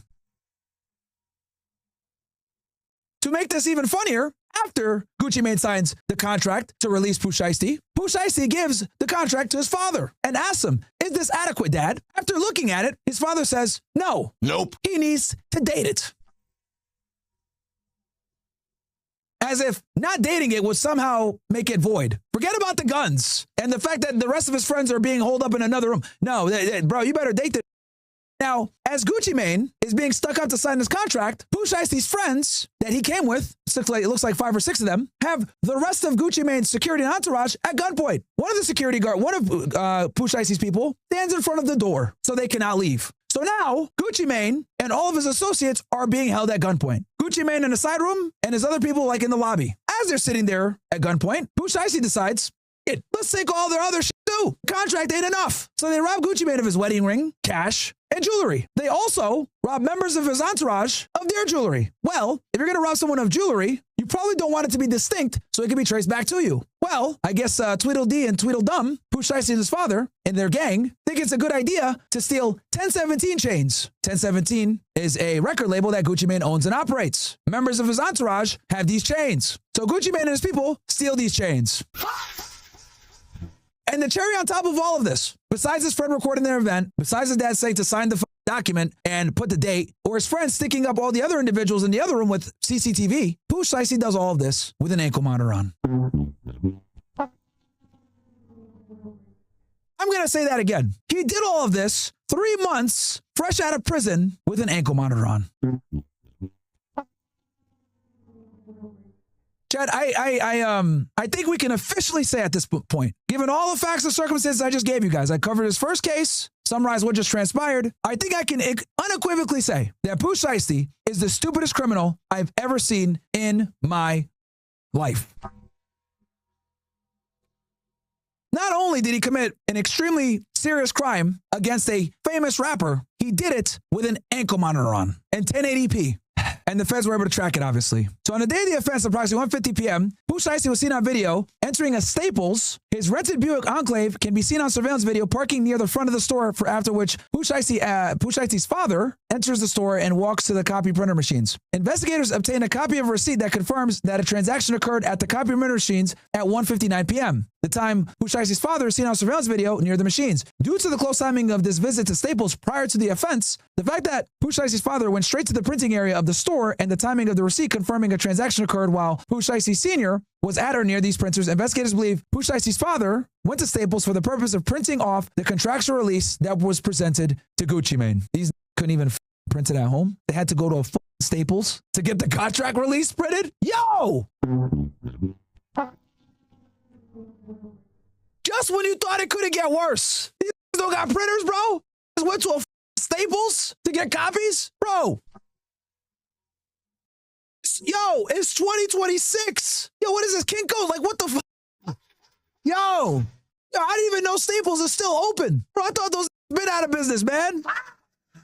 Yo, went to Staples to print out the contract that they would use to commit the crime? Yo! Guys, the contract is like the key piece of evidence because the contract is why they went there, bro. All right, cell phone records. Investigators obtained cell phone records for Pooh Shiesty and his father and all the other guys. The records indicate the gang traveled from Memphis, Tennessee to Texas in the Dodge Charger Hellcat and the Dodge Ram. They left Memphis on January 8, 2026 and traveled in Dallas in the early morning of January 9, 2026. That's when they got there. The data from Glover's electronic monitoring device aligns with the cell phone records. So on January 10th at approximately 2:38 p.m. and 2:46 p.m., Pooh Shiesty and his gang were in the area of Windrose Tower, a location Pooh Shiesty resided prior to moving into his new residence at 12 Cowboys Way in Frisco, Texas. They all traveled together to the area of offense location, arriving at approximately 3 p.m. The data from Pooh Shiesty's electronic monitoring device, his ankle monitor, and location information for the Buick Enclave align with the cell phone records. So basically, they took his ankle monitor records, LPR records, and phone toll records, and basically were able to confirm in 3 different separate ways where the these were the whole time. And they also got him on CCTV footage. Okay, on February 24th, so this is a month or so after the robbery, a month and 10 days or so, which Flix North America Inc., which owns Greyhound Bus Lines, responded to a subpoena with records documenting that on January 11th, Glover, Rogers, Gibson, and McDaniel traveled together on Greyhound bus from Dallas, Texas to Memphis, Tennessee. Okay, so half of them went in a Hellcat, the other half took the Greyhound buses. Bro. Okay. Comfort Inn, after reading the incident report from the stolen Dodge Charger Hellcat and it, what? Wait. Cell phone records indicate that on January 13, 2026, Wright, Johnson, and Waters traveled together with the Dodge Ram from Dallas, Texas, to Memphis, Tennessee. The Dodge Charger Hellcat was stolen from the Comfort Inn in the early morning hours of January 11, 2020. It was reported stolen by an individual TA on January 13, 2026, shortly after Wright left. Yo! Did a robbery with a stolen car? So basically, they looked at the Comfort Inn records and confirmed that Gibson paid for 4 rooms at the hotel. This is one of the people in Pooh Shiesty's gang. Investigators reviewed surveillance footage from the Comfort Inn and observed Wright, Johnson, Waters, Roger, Gibson, Glover, and McDaniel inside the Comfort Inn, all clad in clothing similar to what the suspects in the kidnapping and robbery appeared to be wearing. Oh God, bro. Hey, yo, bro, look, this is them at the studio on the left. This is them at the. Here's this at the robbery. Here he is at the hotel, bro. Same hoodie, man. Here's this guy, same Jordan 12s, same outfit. He just got a ski mask on as if we don't know who this is. Here's this guy on with a mask with the same hoodie. Here's Gibson wearing the outfit at the robbery with the bag. Here he is at the hotel. Glover, same hoodies, bro. They got this guy with the Supreme hoodie on the left doing the robbery. Then they got him on the right at the hotel. Bro. Okay, so on January 16th, they took fingerprints from the crime scene. The DPD forensic fingerprint expert received hit notifications that the latent prints from the red Solo Cup were identified as the left ring finger of Gibson, and a latent print from the red Solo Cup was identified as the right. Oh my God, bro. For those of you that are just joining, prior to this robbery, Pooh Shiesty and his people went to the liquor store and got red Solo Cups and liquor, okay? It was day drinking as they did this robbery in the middle of the day. And they obviously left the liquor and the red cups behind. The FBI took the cups and got their fingerprints on them. Identification of the target suspects through Instagram. Oh, here we go, bro. Here we go, bro. Okay. Spicy EG Taco, thank you so much for the 10 gifted, bro. You're the man. For all those of you guys who are watching, if you guys are enjoying this commentary, make sure to follow the channel, ninjas. Follow the channel, all right, on Kick. So all the victims personally knew Pooh Shiesty by both his legal name and name under which he performs, Pooh Shiesty. Pooh Shiesty is a verified Instagram account. The individual depicted through the account matches Williams Jr., which is Pooh Shiesty. They describe Pooh as wearing a Nike brand Shiesty mask, hooded shirt, and pants. Bro, the FBI referred to it as a Shiesty mask? Yeah, that is a right, bro. Bro, they're referring to his mask as the Shiesty mask and a criminal complaint for his arrest. Bruh. Niggas got his DMV picture and his performance pictures. The victims identified Pooh Shiesty's Instagram account as Mob Ties Global. Photographs on the account refer to Pooh Shiesty's father and his son. So, Gucci snitched? So look, RD is Gucci Mane. All identified, right? A well-known hip-hop artist, also known as Big 30, is present during the offense. MM and RD identified his Instagram account as CEO Big 30, which is verified. Facebook account associated with right depicting him and Pooh Shiesty and Waters. Here's Pooh Shiesty, and here's, I think this is Big 30 right here. Big 30, if you guys are wondering, is this right here? That's him. Yeah, I think this is like the biggest song that he was on Monday to Sunday. Sunday. Clientele steady pumping. Draco shell, they what we dumping. I'm familiar with junkies. See my face in the... I turn Sunday back to back in the out. That's him, I think. We got the partly clouded. Rock these sleep, we slammed them out after we took them in. He was clubbing with the other side. We had the cookies. We just shook they. Bruh. Okay. Where was I? Okay.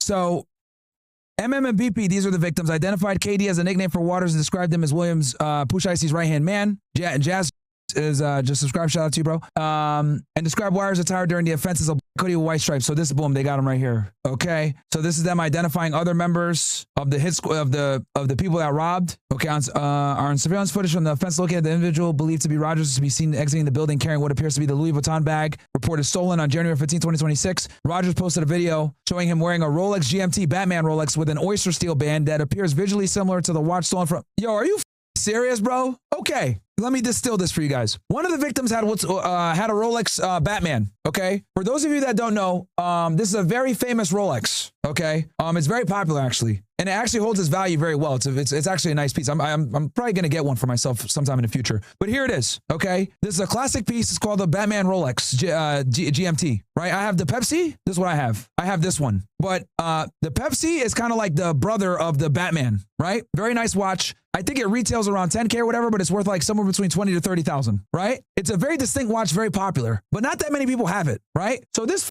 guy, one of the people in Pooh Shiesty's crew, robs one of the victims of this watch, and then he posts himself on Instagram wearing it, bro.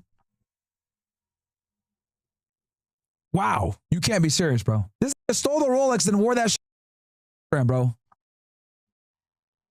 And this watch ain't cheap, dude. So a victim also identified twin CNMO as the individual who choked, scratched, and wanted to shoot him during the offense. Investigators matched Glover's driver's license photo to the individual depicted on the account, and White's criminal history revealed prior arrest with Glover. Instagram records obtained pursuant to a state of Texas search warrant revealed the following. January 11th, 2026, 9:13 a.m. A story featuring a large amount of cash and a Rolex visually similar to the one stolen from MM and a location tag of doubt. This nigga, bro, he put himself in Dallas, Texas, showed money they stole, and puts a caption saying they gave up on T's, the ones that didn't know what's coming. And this is the day after the robbery. The day after the robbery. And then the next day, a video showing individuals visually similar to Rogers and Gibson flashing large amounts of money and a watch. January 17th. This is a week later. A story showing Glover with a Rolex that appears identical to the one stolen from MM, stating he got a new rope, believed to be slang for watches or necklaces. Yo. January 19th. Videos of Glover wearing a necklace with 1017 pendant appears identical. What I tell y'all, bro? Yo, these stole a 1017 chain. They stole a 1017 chain. That's only for people from Gucci's record label. The robbers wore the chains, and they didn't just wear the chains. They put on Instagram. Are you serious? You might as well just say, hey, feds, come get me. Hey, police. Hey, I got this extremely distinct chain. There's only like 5 of them in the world, or 10 of them. Gucci Mane hands them out personally. I got one. Then the other with a Batman Rolex, wearing it days after the robbery, and he puts it on his Instagram, bro. BP identified an individual he knew as Baby Slime 375 as present during the offense, describing him as short, younger male with darker skin who wore a shiesty mask and a beanie and held BP and others at gunpoint. Okay, so his Instagram story, Memphis investigators identified Baby Slime as Corday Johnson from previous gang investigations. BP identified Glizzy 375 as a young black male with a low fade haircut who wore all and a shiesty master in the offense. Okay. This is them matching up people to people. This is Gibson. The following is a summary of each suspect's involvement and evidence tying each to the offense. So DeMarcus Glover, eyewitness accounts state that Glover produced a handgun AR style pistol and robbed MM as personal robbery. So this is what they have here. Surveillance footage. Okay, so this each person what they have for evidence. Yeah, bro. Basically a combination of cell site records and everything. Yeah, they got these cooked, bro. Oh my God. Wow. All right, let's look at the AUSA's office does an announcement on this. Thank you for coming.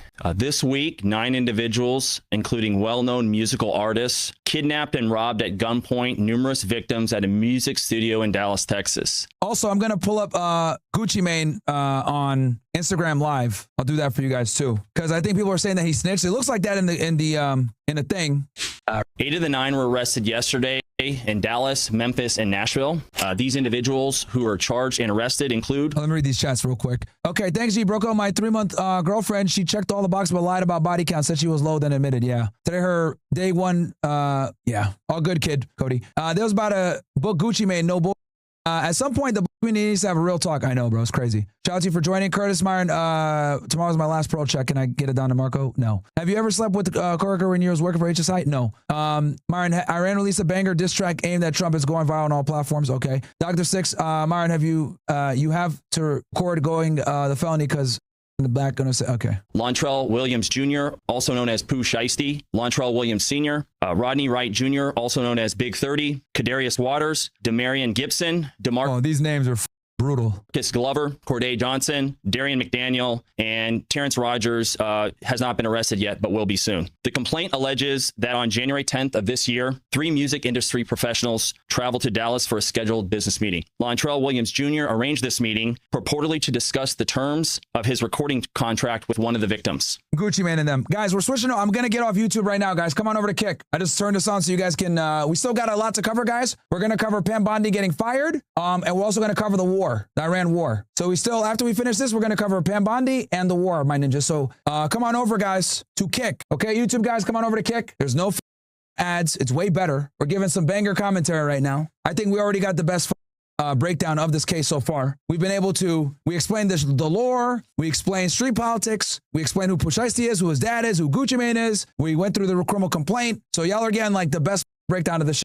So even if you don't know, having any idea who the these guys are, you should have some type of working knowledge now. So come on over to Kick, guys. I'm getting the off YouTube. Getting off YouTube, guys. Only on here so that you guys could know that I'm live. I'm going to get off Twitter too. I'm getting off Twitter, YouTube, and Party. Bam, the link chat. Coming over to Kick, guys. YouTube is going down now. Twitter's going down now. Party is going down now. Kick and Rumble only and OSS, guys. Come on over. All right, let's get back to it, ninjas. As alleged, once these 3 men were inside the recording studio, Williams Jr. and 8 co-conspirators, several of whom traveled from Memphis, Tennessee, executed a coordinated armed takeover. As alleged, Williams Jr. produced an AK-style pistol and forced one of the victims to sign a release from the recording contract at gunpoint. The remaining conspirators displayed firearms and robbed the other victims of Rolex watches, jewelry, cash, and other high-value items. One of the victims was actually choked by one of the defendants to the point of near unconsciousness. Defendant Wright barricaded the studio door with his body to prevent the victims from escaping. The ringleader of the conspiracy, Lontrell Williams Jr., was on home confinement at the time of the offense, as alleged, for a prior firearms conspiracy charge and conviction out of the Southern District of Florida. Towards the end of his prison sentence, he had been granted home detention. Part of the terms of his home detention were that he would not commit another federal offense or possess a firearm. His father, Lontrell Williams Sr., is alleged to have helped plan and execute the federal kidnapping as charged in the complaint, and as described further in the complaint, within yeah, he also went to Staples like a to get the contract. Hours of leaving the Dallas studio, a number of the defendants were on social media displaying some of the items. Real Spectre says this is why they say me no copy. Yeah, the facts, bro. That's exactly why. That appeared to be the jewelry that had been robbed from the victims. The charging document outlines some of the evidence, just some, establishing the defendants' roles in the... Oh, yeah, just so you guys know, this is not everything that they have. What we read in that criminal complaint is just what they have for probable cause. They got more evidence, by the way. Federal offense. This is as follows. Electronic monitoring data placing Williams Jr. at the offense location, which would put him in violation of his home detention conditions. Cell phone records and license plate reader data corroborating the coordinated travel of multiple defendants from Memphis, Tennessee to Dallas. Rental car records confirming Williams Sr. rented a vehicle that was used by the group. Surveillance footage from the offense location, a nearby office supply store, and a hotel where several of the defendants stayed following the offense. Fingerprint evidence as well that was recovered from the crime scene, matching at least two of the defendants. Yeah, they got that from the red Solo cups because these dudes had to get some liquor before doing the robbery. Oh, my God. They had to get some Hennessy. They had to get some Hennessy before doing the robbery, I guess. Social media posts by defendants displaying what appears to be stolen property. Someone said, why is it kidnapping? Because they were being held against their will. Remember, they blocked off the exit, so they couldn't leave. That's why. Just in the days following the offense, Greyhound bus records confirming the travel of multiple... They impeded their ability to leave the studio. So you can somewhat construct that as kidnapping. Defendants from Dallas to Memphis the day after the offense, in this case, came to Dallas to conduct legitimate business. And they were met with firearms and violence as alleged in the charging document. This case should serve as a warning to others who believe that using violence and intimidation tactics to rob others in our community is a viable way to conduct business. I'm here to say that it is not, and that if you choose to do this, we will, together with our law enforcement partners here and the other ones in the Northern District of Texas, will bring you swiftly to justice. I want to thank the FBI Dallas Violent Crimes Task Force, the FBI's Memphis Resident Agency and Nashville Field Office, Jeremy Wright, who's the Dallas FBI Assistant Special Agent. FBI, Nashville, Little Rock, Birmingham, and Atlanta FBI offices to investigate and successfully arrest these individuals. We remain committed to investigating violent crimes like these. No matter who you are, we will... This is Special Agent in Charge for FBI Dallas. We'll fight every day alongside our partners to make our community safer. No, actually, no, I think he might be an ASAC. I think he might be an Assistant Special Agent in Charge. Thank you. And we have time for some questions. If you would just identify who you were with and your name would be helpful. Yes, sir. Hi, Kevin. Santa Mills, thank you for the gifted. I'll answer the last part first. Yes, it'll be in the complaint, and we're happy to get you a copy of that. It's now unsealed. It was off Dallas Parkway in Dallas, Texas, a music studio. That's what's identified in the complaint. As far as victims go, we won't get into this time who the victims are or not. Can you describe Duress? So one of the victims, and this is actually in the complaint, and we'll get you a copy as well. There's a photograph of the injury. It looks like there's some abrasions on the neck and arm. You were still see? One of the individuals that's been charged has not had his initial appearance yet, but agents are actively working to locate and bring him to court. Agents are working to find him. The complaint has already been unsealed, and a number of these defendants have had their public hearing already, their initial appearance, and so it's already out there that this individual has been charged, and so that information is in the public record. But I trust that the agents will be they're going to find him with the marshals soon, able to identify this person and find them and bring them to justice. Of course, that person can turn themselves in immediately. Two questions. So the initial incident happened where he can describe time now. Did all okay, let's go to the Fox News coverage. They're asking questions. Well, we already answered a bunch of them. All right, a live look at Dallas year. The court documents only Justice says he led a group to rob and kidnap 3 people inside a Dallas recording studio back in January. The motive? So Pooh Shiesty could get out of a record contract with rapper Gucci Mane's label, the new 1017 Records. We're not talking about low-level rappers here, guys who are trying to make it. TMZ tells Fox 4 to let go of Pooh Shiesty would have been a financial blow to Gucci Mane's record label. He had a lot of artists under his... Yeah, he probably was making a lot of money on royalties on Pooh Shiesty. I'm willing to bet that he had him on something called the 360 deal chat, which basically means like Gucci Mane gets a cut of everything Pooh Shiesty does. Label, and then he made a decision that he was going to let go a lot of those artists. One of the very few, though, that he held on to happened to be Pooh Shiesty, because, again, Pooh Shiesty is somebody who's got a lot of fans, he's got hit music, and certainly somebody that Gucci Mane could be profitable. According to a criminal complaint, Pooh Shiesty was upset with contract terms. Surveillance images show Pooh Shiesty, his father, and 7 others before they enter the studio. Once inside, Pooh Shiesty pulled what appeared to be a AK-style pistol, pointing it at the head of a victim, labeled RD, demanding RD sign contractual That's Gucci Mane. Release paperwork. RD complied. Gucci Mane's legal name, Roderick Davis, matches those initials. The victims in this case came to Dallas to conduct legitimate business, and they were met with firearms and violence. That wasn't the end of it. The feds say the group robbed the victims of expensive jewelry and cash.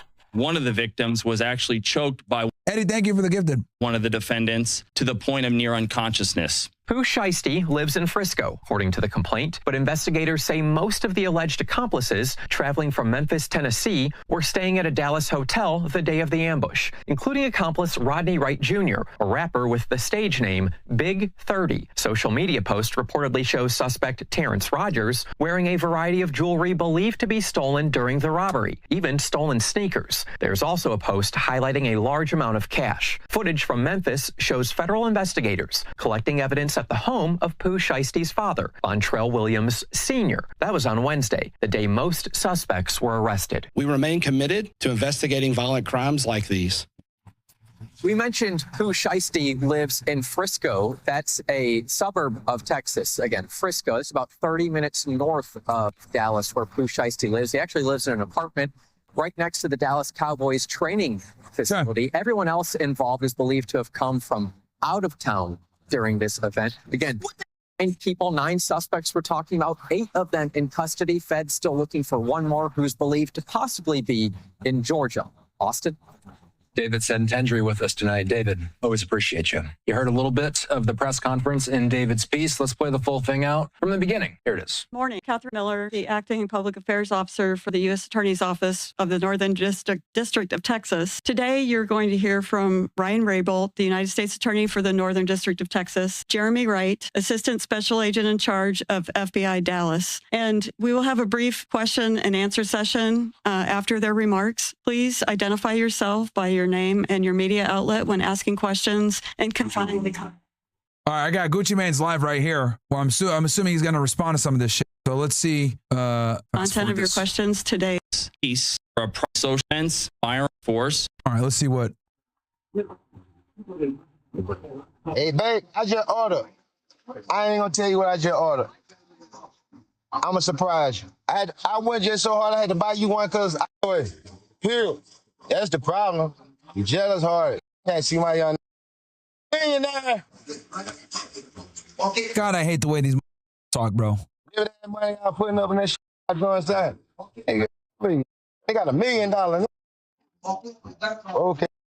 All right, he's calling him broke, and then he has $1 million. I don't know what the fuck. Okay. You making it hurt, boy.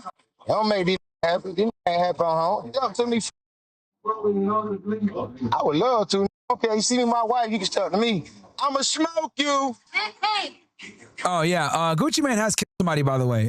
Back, I think, almost 20 years ago now at this point, Young Jeezy and him had a beef. And Young Jeezy, this right here. Right, you guys probably don't, you know, I always pretend like, you know, I got people in here that have no idea. Let's see here. What's his most popular song? Yeah, here we go. This is probably his most famous song right here.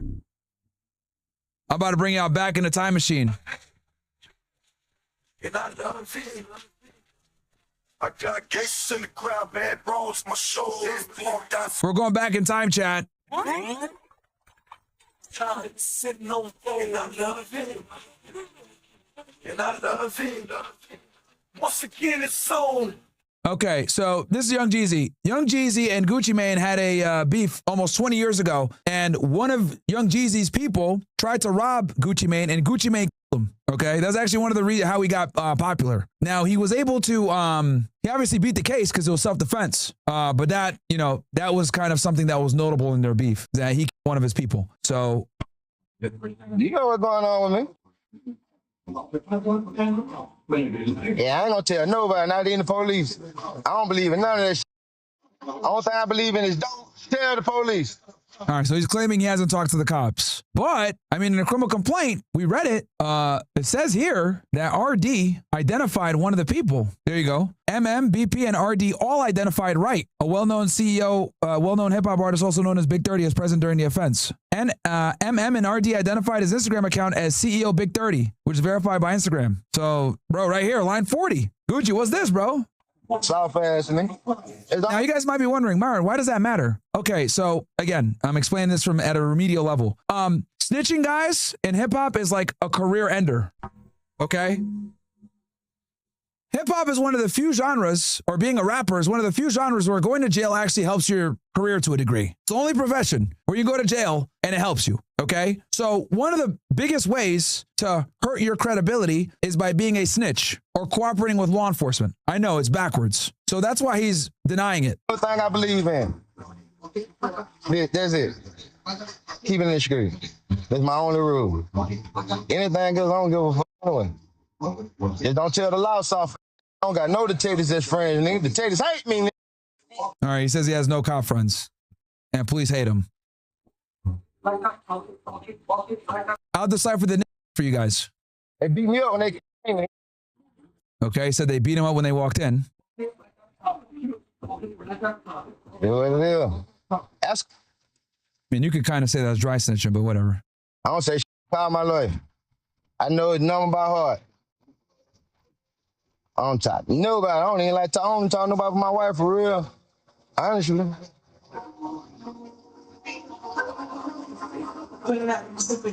Told him for 12 for a SWAT. Can't about none of that shit. About none of that shit. About nothing. Gotta smoke your mama, nigga. Your mama get shot, nigga. I don't know what the f is it. I'm laugh. LOL. Yeah, and this is why I hate rappers, bro. They're so bro. Now you guys know why I don't talk, why I don't like talking to these niggas or having them on the show, bro. They're so bro. Like, yo, just say what the you gotta say, man. Speak proper English. Like, I gotta be on here deciphering this shit for these. I don't know what this doing. Talk about the lie. You told me I could. You kicking me, man. Man, do what they love, man.